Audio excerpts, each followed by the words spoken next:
देवास्तानि धर्माणि प्रथमान्यसन्नते अनाकं महिमानः सचन्त यत्र पूर्वे साध्याः सन्ति देवाः ॐ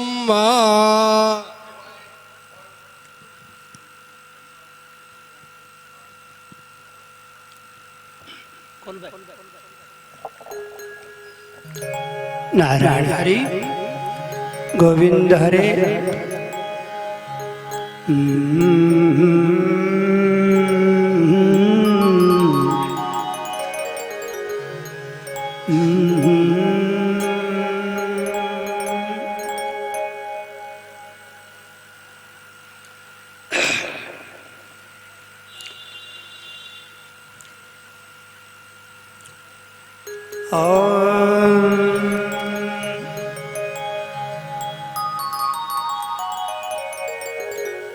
वाम बाहु कृत वाम खपोलो। हमारे जीवन में दो शक्तियां होती है, एक दाहिने हाथ की और एक बाएं हाथ की। पुरुष के दाहिने हाथ की शक्ति से वाम शक्ति ज्यादा मजबूत है।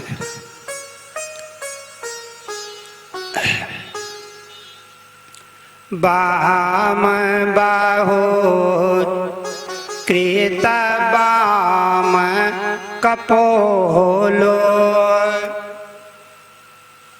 बलगीत भुर अधरार्पित वेणु।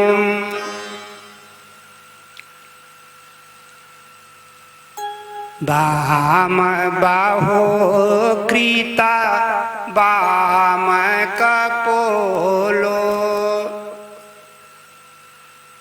बलगीत भूरधरार्पित वेणु। कोमलांगुले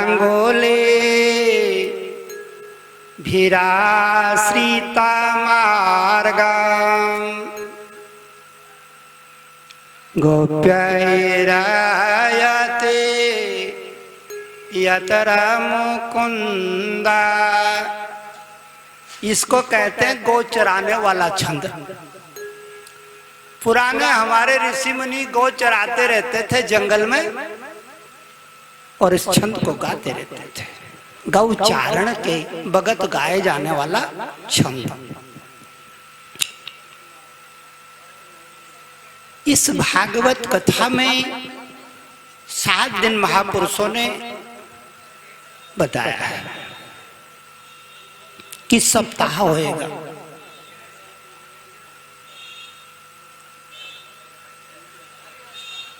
वो हाँ, आपने जरा यजमान को पूछना, बांस का डंडा लाए 7 गांठ वाला, मंगा दे जरा, मंगा दे। भागवत कथा में कितने दिन हैं का रखा सप्ताह? 7 दिन का, 1 से लेकर के और 7 दिन का। तो प्राचीन समय में एक विधा थी, विधा। प्राचीन समय में एक विधा थी कि 7 दिन का नाम न्यारा न्यारा। भागवत के 7 दिन के नाम अलग अलग है, और जब नाम अलग अलग हैं तो झंडा भी न्यारा न्यारा, झंडा भी अलग होगा।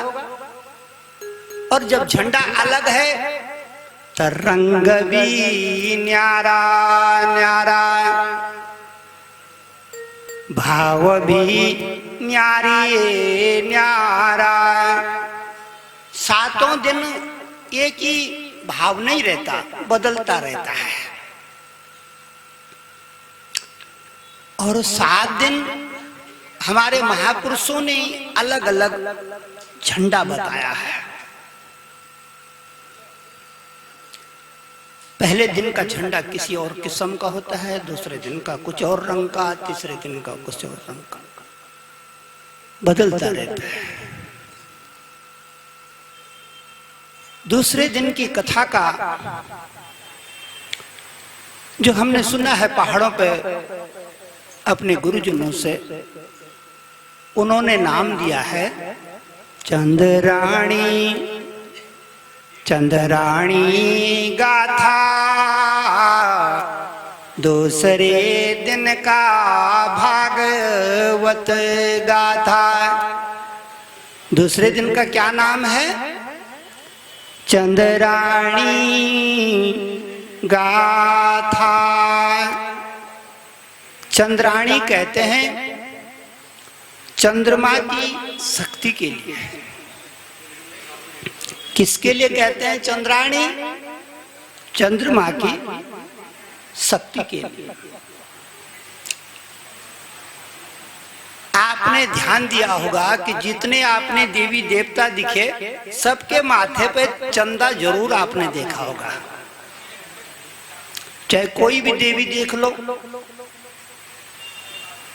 किसी भी देवी के माथे पे देखना चांद लगा होगा। 10 महाविद्या को देखो, सबके माथे कपाल में चांद। और भगवान शंकर का तो आपको पता ही है कि चांद उनके बैठा ही रहता है। और जिसके कपाल में चांद नहीं लगा है, उसके नाम के पीछे हमने पूंछ लगा दी चंद्र की। रामचंद्र। राम सिंह नहीं लिखा, सिंह तो बहुत बाद में लिखना शुरू किया हमने, जब हमारे बच्चे गिद्दड़ हो गए, तब हमने अपने बच्चों के नाम के आगे क्या लिखना शुरू कर दिया? घनश्याम सिंह। ये भी कथा पुराणों में आती है। पहले किसी के नाम के आगे सिंह नहीं है, चंद्र है। रामचंद्र, घनश्याम चंद्र, कृष्ण चंद्र।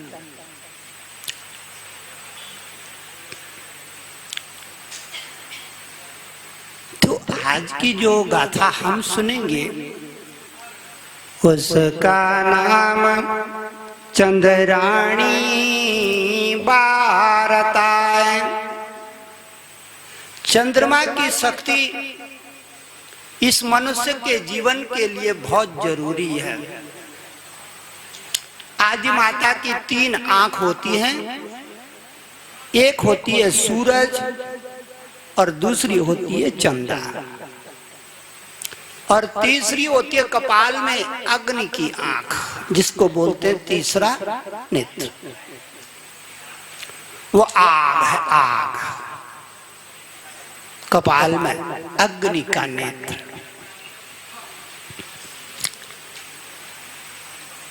जिस तरह मनुष्य के जीवन में सूरज की बहुत बड़ी कीमत है। सूर्य हमारे प्राणों का देवता है इस जग में। सूरज क्या है? हमारे प्राणों का देवता है। इसीलिए जिसके प्राण घट जाते हैं उसको महात्मा कहते हैं, सूर्य को अर्घ दान कर ले बेटा, तेरे प्राण कमजोर हो रहे हैं। कमजोर प्राण का मतलब आलसी, अपने काम को वक्त पे न करना, समय पे अपने काम को न करना और बाद में पछताना। आलसी, अंधकूप में पड़ा हुआ, बुद्धिहीनता, उल्टा पुल्टा जीवन बिताना, इस तरह का जीवन होता है। तो महात्माओं ने कहा बेटा सूर्य को उपासना करो। सूर्य से धरती का प्राणों का राजा है। हमारे प्राण सूर्य से जुड़े हुए हैं 9 करोड़ मील दूर। हम कितनी दूर हैं सूर्य भगवान से? भागवत में लिखा है 9 करोड़ मील दूर। हमारे जिंदगानी का धागा जुड़ा हुआ है 9 करोड़ मील दूर सूरज नारायण से। अगर धागा टूट जाए, सूरज आना बंद हो जाए तो क्या होगा? ये जो धरती है ना, धरती ये अंधकूप में गिर जाएगी, जिसको कहते हैं विज्ञान में ब्लैक होल।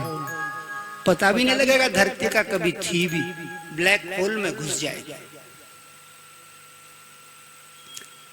भागवत में लिखा है कि ऐसी ऐसी धरतियां और भी हैं ऊपर, और जो हमारा सूरज है ये हमारे नजदीक होने की वजह से हमारा भगवान है। ऐसे सूरज और भी हैं ब्रह्मांड में, कमी नहीं है, बहुत सूरज हैं, लेकिन ये हमारे नजदीक है, ये हमारा पिता है। क्या लिखा है भागवत में कि ये सूरज हमारा माई बाप है। ये माई बाप है हम लोगों का।